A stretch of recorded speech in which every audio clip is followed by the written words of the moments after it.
Hello everyone, this is Shivam here and आज की इस वीडियो में हम बात करने वाले हैं थर्मोडायनेमिक्स के एक नए लेक्चर को लेके। राइट, देखिए लास्ट वीडियो में हमने इंथैल्पी ऑफ रिएक्शन के बारे में बात की थी कि इंथैल्पी ऑफ रिएक्शन से क्या मतलब है एंड कौन कौन सी वैरायटी ऑफ इंथैल्पी हमें देखने को मिलेगी।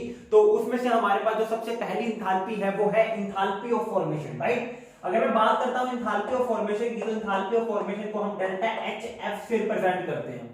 अब इंथैल्पी ऑफ फॉर्मेशन का क्या मतलब है? इंथैल्पी ऑफ फॉर्मेशन से मतलब है कि कितनी एनर्जी एब्जॉर्ब या फिर कितनी एनर्जी रिलीज होगी फॉर्मेशन ऑफ 1 मोल प्रोडक्ट के लिए। अगर हम 1 मोल प्रोडक्ट को फॉर्म करते हैं फ्रॉम इट्स एलिमेंट्री कंस्टिट्यूएंट, तब उस टाइम पे कितनी अमाउंट की एनर्जी एब्जॉर्ब या रिलीज होगी, उसी को हम क्या कहते हैं? इंथैल्पी कहते हैं। राइट, यानी कि enthalpy change associated with the formation of 1 mole of product from its elementary constituent. Right, अगर मैं डेफिनेशन लिखना चाहूं तो यहां पे हम क्या लिखेंगे? इंथैल्पी चेंज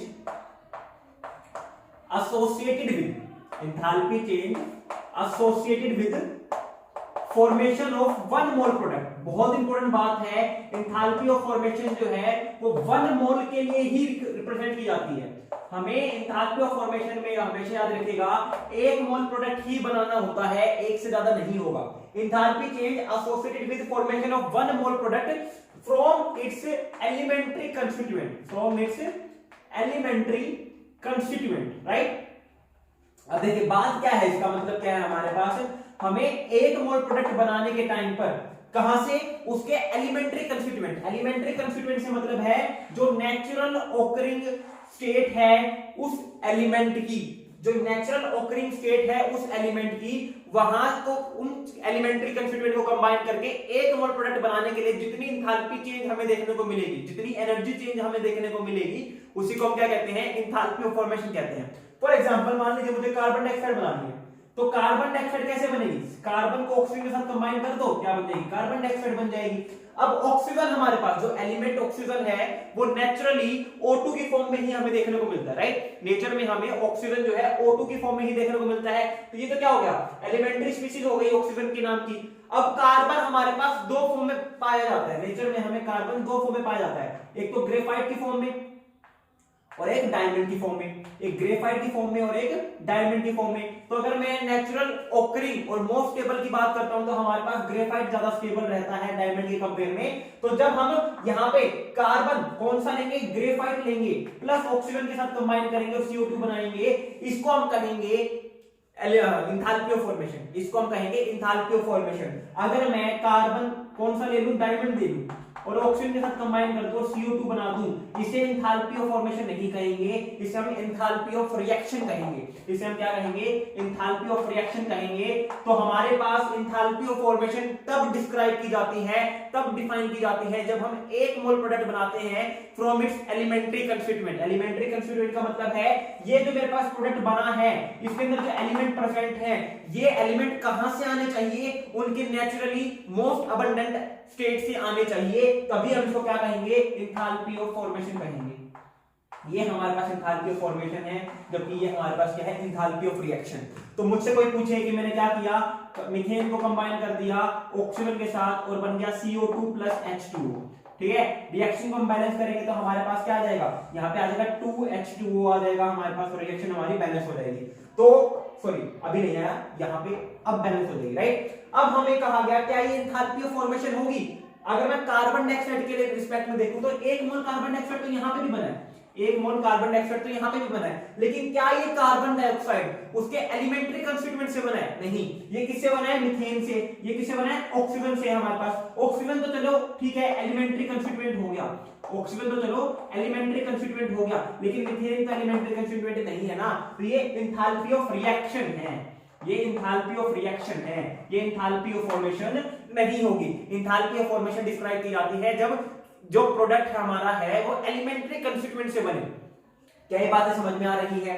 अब दूसरी बात हमारे पास, अगर मैं बात करता हूं इंथैल्पी ऑफ फॉर्मेशन की, तो इंथैल्पी ऑफ फॉर्मेशन जो नेचुरल हमारे पास अबंडेंट, नेचुरल हमारे पास एलिमेंट्री कंस्टिट्यूएंट रहते हैं, जो हमारे पास नेचुरल एलिमेंट्री कंस्टिट्यूएंट होते हैं, उनके लिए इंथैल्पी ऑफ फॉर्मेशन जो है वो 0 होती है।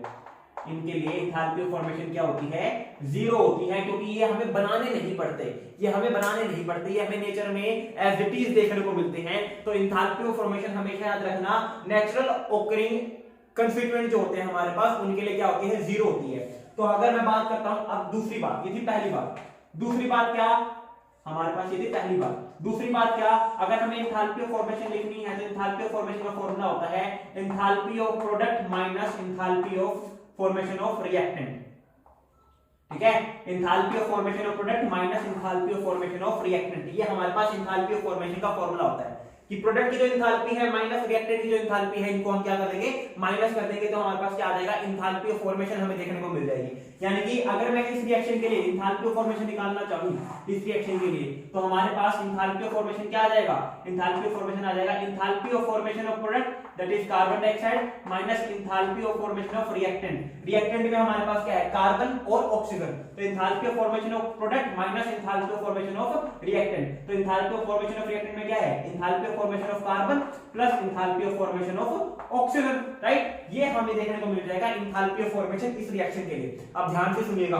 मैंने कहा enthalpy of formation natural occurring जो हमारे पास एलिमेंट्स होते हैं उनके लिए जीरो होती है, तो कार्बन मैंने कौन सा लिया हुआ है, ग्रेफाइट वाला, नेचुरल हमारे पास है, इसके लिए एंथैल्पी ऑफ फॉर्मेशन क्या हो जाएगी, जीरो, और ऑक्सीजन के लिए भी एंथैल्पी ऑफ फॉर्मेशन क्या हो जाएगी, जीरो, यानी कि इन दोनों के लिए एंथैल्पी ऑफ फॉर्मेशन क्या है, जीरो है, तो यानी कि रिएक्शन के लिए मेरे पास जो एंथैल्पी ऑफ फॉर्मेशन है इसी को आ जाएगी enthalpy of carbon formation of carbon dioxide की इक्वल देखने को मिल जाएगी। यानी कि इस रिएक्शन के लिए हमारे पास जो एंथैल्पी ऑफ फॉर्मेशन आएगी वो हमारे पास इसी को आ जाएगी enthalpy of formation of carbon dioxide की इक्वल आ जाएगी। यहाँ पे आप क्या लिख सकते हो, एंथैल्पी ऑफ फॉर्मेशन की जगह एंथैल्पी ऑफ रिएक्शन लिख लीजिए, ज्यादा अच्छा रहेगा, ठीक है। तो हमारे पास एंथैल्पी ऑफ रिएक्शन की इक्वल आ गई, एंथैल्पी ऑफ रिएक्शन इक्वल आ गई मेरे पास enthalpy of formation of carbon dioxide के। तो हमारे पास जो एंथैल्पी चेंज हुआ है रिएक्शन के अंदर किसी को आएगा, enthalpy of formation of product minus enthalpy of formation of reactant के। तो enthalpy of formation of reactant हमारे पास क्या है, कार्बन और ऑक्सीजन, इन दोनों के लिए मैंने क्या कहा, नेचुरल स्टेट में पाए जाते हैं, तो इनके लिए क्या आ जाएगी, जीरो हो जाएगी हमारे पास। तो हमारे पास एंथैल्पी ऑफ रिएक्शन किसके इक्वल आ गई, enthalpy of formation of product के इक्वल देखने को हमें मिल जाएगी, राइट। तो अब हम बात करते हैं कौन कौन से नेचुरल हमें देखने को मिलेंगे कंस्टिट्यूएंट पार्टिकल जिनके लिए एंथैल्पी हमें क्या रखनी है, जीरो रखनी है, ठीक है, जिनके लिए हमें एंथैल्पी क्या रखनी है, जीरो रखनी है। तो देखिए मैंने कहा जितने भी नेचुरल ओकरिंग होंगे जो मोस्ट स्टेबल फॉर्म में पाए जाएंगे, ठीक है, यानी कि एलोट्रोप कह लीजिए हमारे पास, जैसे कार्बन के दो एलोट्रोप थे, कार्बन के दो एलोट्रोप थे, एक तो डायमंड हमने देखा है, ग्रेफाइट देखा, तो नेचुरली ओकरिंग जो रहता है ज्यादा, जो नेचुरल हमारे पास है ज्यादा स्टेट में जो ज्यादा स्टेबल है वो ग्रेफाइट है, तो उसके लिए एंथैल्पी क्या थी, जीरो थी। उसी तरीके से जो हमारा सल्फर है ये दो फॉर्म में पाया जाएगा, एक रोम्बिक फॉर्म में पाया जाएगा और एक हमारे पास मोनोक्लिनिक फॉर्म में पाया जाएगा।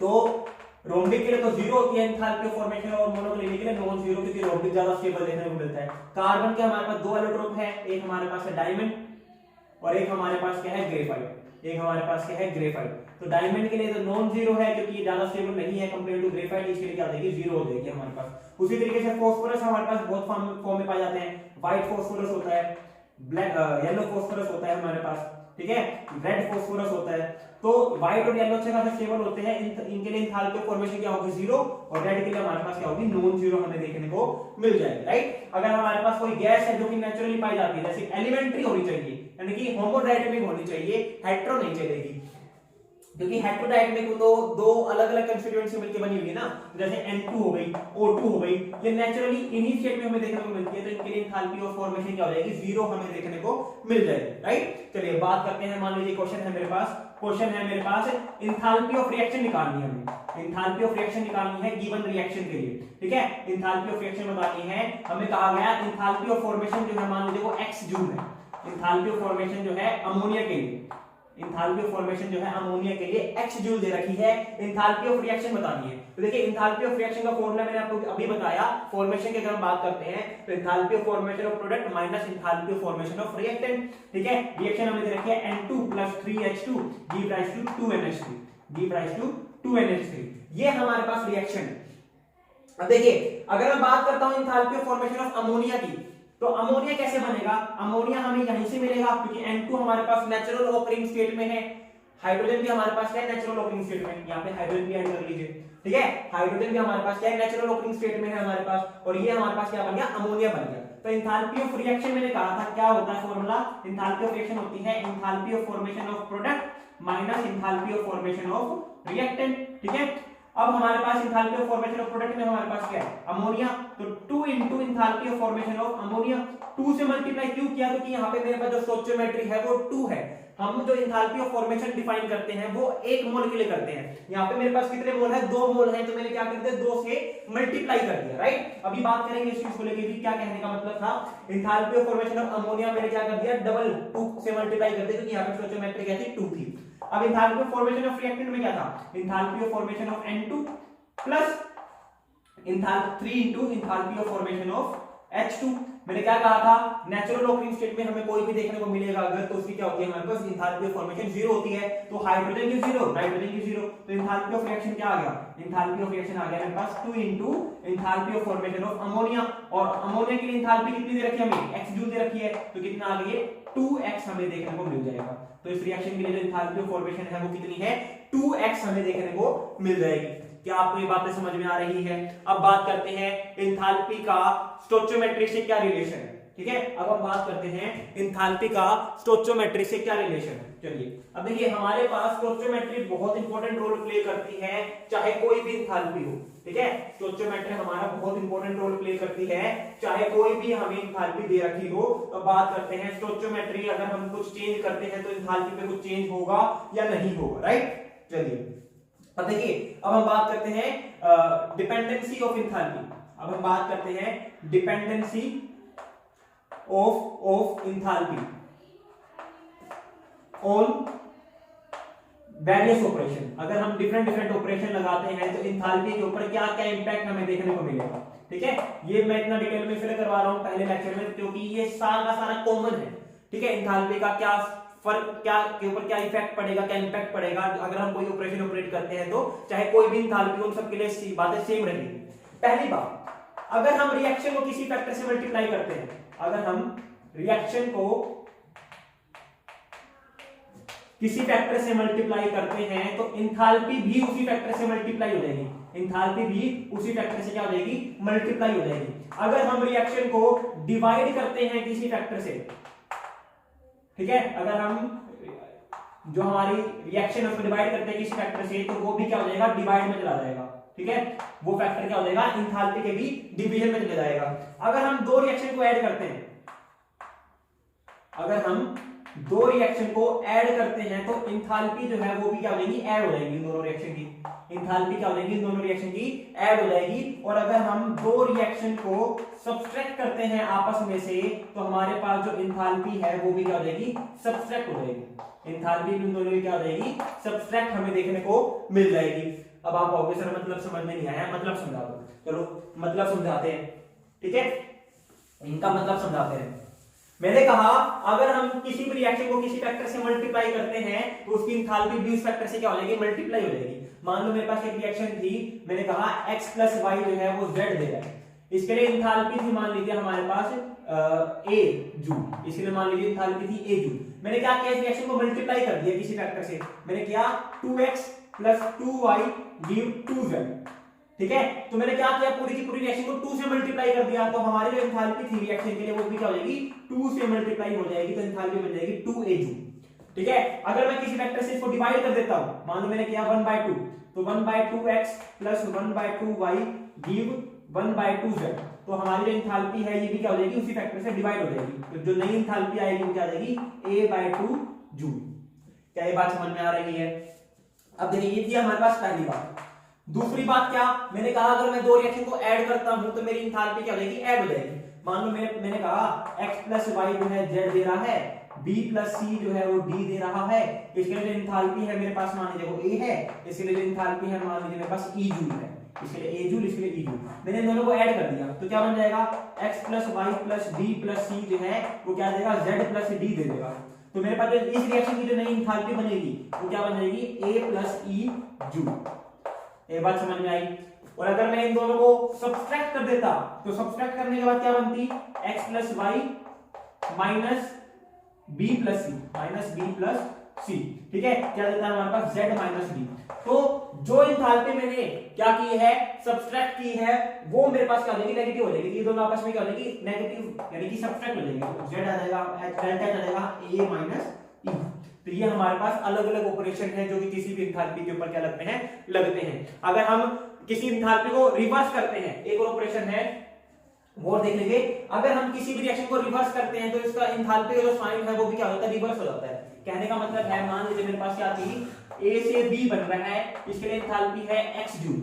मैंने क्या कहा बताओ, B से A के लिए इंथैल्पी कितनी हो जाएगी, तो मैंने रिएक्शन को क्या कर दिया, रिवर्स कर दिया ना, तो इंथैल्पी भी क्या हो जाएगी, माइनस x जूल, रिवर्स हो जाएगी, साइन जो है इसका रिवर्स हो जाएगा, राइट। तो ये था पहली इंथैल्पी के बारे में, that is enthalpy of formation. I hope आपको जो सभी कांसेप्ट समझ में आ गए होंगे।